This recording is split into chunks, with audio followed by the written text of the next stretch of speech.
আসলে হঠাৎ করে বাড়া দিচ্ছে, এটা কিছু করার নাই। আর তারপর আমরা তেল পাচ্ছি না। গতকালকে 5টা মানে 5:30টার সময় আমরা 15 নাম্বার রুটে খারাইছি, এই পর্যন্ত আস্তে আস্তে ওরা তেল নাই। এই পর্যন্ত এখানেই সারা রাত আমরা বাসাও যাই নাই। এই পর্যন্ত আমরা দুয়ে মাথা করে পড়ে গেছে, খাওয়া নাই, লওয়া নাই, পানি নাই, কিচ্ছু নাই। 12টা পর্যন্ত এই জায়গা, তারপর তেলের দাম বাড়ানো হঠাৎ 40 টাকা বাড়াই, 20 টাকা বাড়াই দিচ্ছে। তো আমরা কোথায় যাবো বলেন? বাড়াইছে আমাদের আফসোস নেই, বাড়াইছে এতে আমাদের কোনো আফসোস নেই। আমরা যদি নিয়মিত আগে যেভাবে পাম্পে আসলে তেল পাইতাম, চলে যেতাম, এরকম যদি হয় তাহলে আমাদের বাড়তি কোনো বিষয় না। কারণ এমনি আমাদের অনেক ভোগান্তি। মনে করেন আমি কালকে রাত্রে 8টার দিকে সিরিয়াল ধরছি, সারা রাত থাকছি, এখানে আমার 200 টাকা 300 টাকা পকেট খরচা। তার থেকে আমি যদি 100 টাকা বাড়তি দিয়ে যদি আমি তাড়াতাড়ি নিয়ে চলে যেতে পারি, তাহলে আমি ডিউটি করতে পারতাছি। প্লাস আপনি মনে করেন এই এই আর মানে আমাদের কোনো সমস্যাটা থাকে না, সময়টা বাঁচতেছে। প্লাস আপনার সিরিয়াল ধরাটা লাগতেছে না, ভোগান্তি লাগতেছে না, ঘুমটা অর্ঘুমা থাকতে দিতেছে না। তা আমাদের সব দিক দিয়ে মানে সুবিধা হচ্ছে। কিন্তু যদি আপনারা তেলের দাম বাড়ায় দিয়েও যদি আমাদের এরকম ভোগান, তাহলে তো আমাদের মানে সব দিক দিয়ে মরা।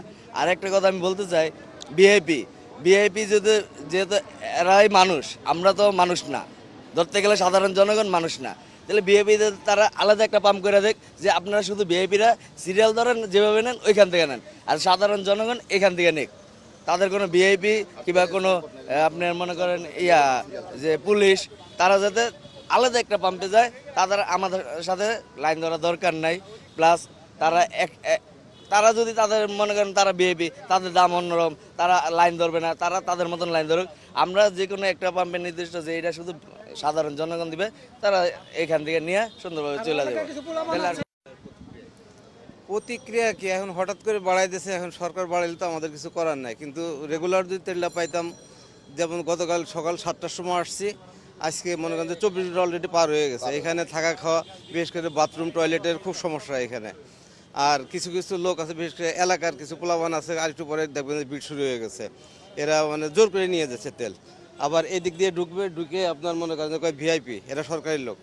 মানে আমাদের এই যে আসি, যে আমার সিরিয়ালটা, অথচ ওরা এসে আমাদের আগে নিয়ে চলে যাবে। সরকারের কাছে আর কি চাওয়া, এখন মনে করেন যে আমার তো যেহেতু তেল আপনার আসতেছে নাকি সমস্যা, এই জন্য হয়তো বাড়াইছে। বাড়ানোর কারণ হয়তো খরচ বেশি হচ্ছে, এই কারণে হয়তো বাড়াইতে পারে।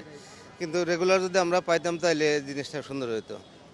আর এই জিনিসটা নিয়ে কোনো পদক্ষেপ দেখতেছি না, মানে কোনোই নাই, মানে জনগণের উপরে চাপাই দিচ্ছে সব। অবশ্যই এটা আমাদের প্রতিক্রিয়া আছে, কারণ যেহেতু হঠাৎ করে 20 টাকা বাড়া, 24 ঘন্টা যেখানে আমরা দাঁড়িয়ে আছি সেখানে তেল পাচ্ছি না। সরকারের সংসদে বলতেছে তেলের সংকট নেই। তাহলে আমার কথা হলো, জনগণের নির্বাচিত সরকার, জনগণের নির্বাচিত প্রতিনিধি যারা আছে, তারা একটু দয়া করে, যে এখন সকাল 9টা বাজে, তাদের বলেন যে এইভাবে সিরিয়াল ধরে আমাদের সাথে দাঁড়াইতে, সে কখন তেলটা পায় তারপর যে বলুক। প্রত্যেকটা নির্বাচিত সরকার যার যার এলাকায় বলুক, পাম্পে যে সিরিয়াল ধরে, যে হ্যাঁ আমি এই যে তেল পাইছি। অর্থাৎ আপনি বলতে চাচ্ছেন যারা আসলে দায়িত্বে আছে তারা আগে আগে তেল নিয়ে যাচ্ছে। অবহেলা আছে, অবশ্যই অবহেলা আছে। নাহলে এইভাবে দেখেন আপনি 24 ঘন্টা বসে থেকে তেল পাচ্ছি না এখনো। 24 ঘন্টা শেষ, আজকে সকাল 7টায় শেষ, কিন্তু এখনো তেল পাচ্ছি না। অন্তত জনপ্রতিনিধি, জনগণ নির্বাচিত ভোটের তারা না প্রতিনিধি, তারা যেন একটু দাঁড়ায় আমাদের সাথে, জনগণের কাতারে দাঁড়ায়, এতটুকুই। তারপর বিবেক বিবেচনা করে তারা সংসদে বলুক, হ্যাঁ সংকট আছে না নাই, তার ভিতরে 20 টাকা বাড়াইছে, আপনি হিসাব করেন মাথা পিছু আয় কি বাড়ছে, ওইটাও তো দেখতে হবে। আজকে যারা রাইড শেয়ার করে তাদের কি ভাড়া বাড়ছে, বা স্বাভাবিক আমাদের বাস ভাড়াগুলো তো বাড়াই দিবে এখন। আছে দেশের ইতিহাসে, কিন্তু পাম্পে তো ওই পরিমাণে তেল নাই।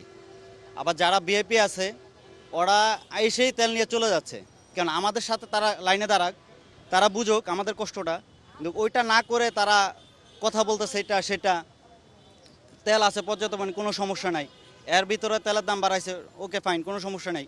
যদি ওই পরিমাণে তেল পাওয়া যায় আমাদের, যে 20 টাকা বেশি দিয়েও আমরা তেল পর্যাপ্ত নিতে পারবো, এত কষ্ট হবে না, 30 ঘন্টা 32 ঘন্টা, তাহলে তো ওটা আমাদের সমস্যা নাই। কিন্তু যারা সিরিয়াল ছাড়া এসে ঢুকে যায়, এই যে সবগুলো গাড়ি, সকালবেলা কোনো গাড়ি ছিল না, ঘন্টাখানির মতো সব ভিআইপি হয়ে গেছে। কেন? তারা ভিআইপি, তারা মানুষ, আমরা কি মানুষ না?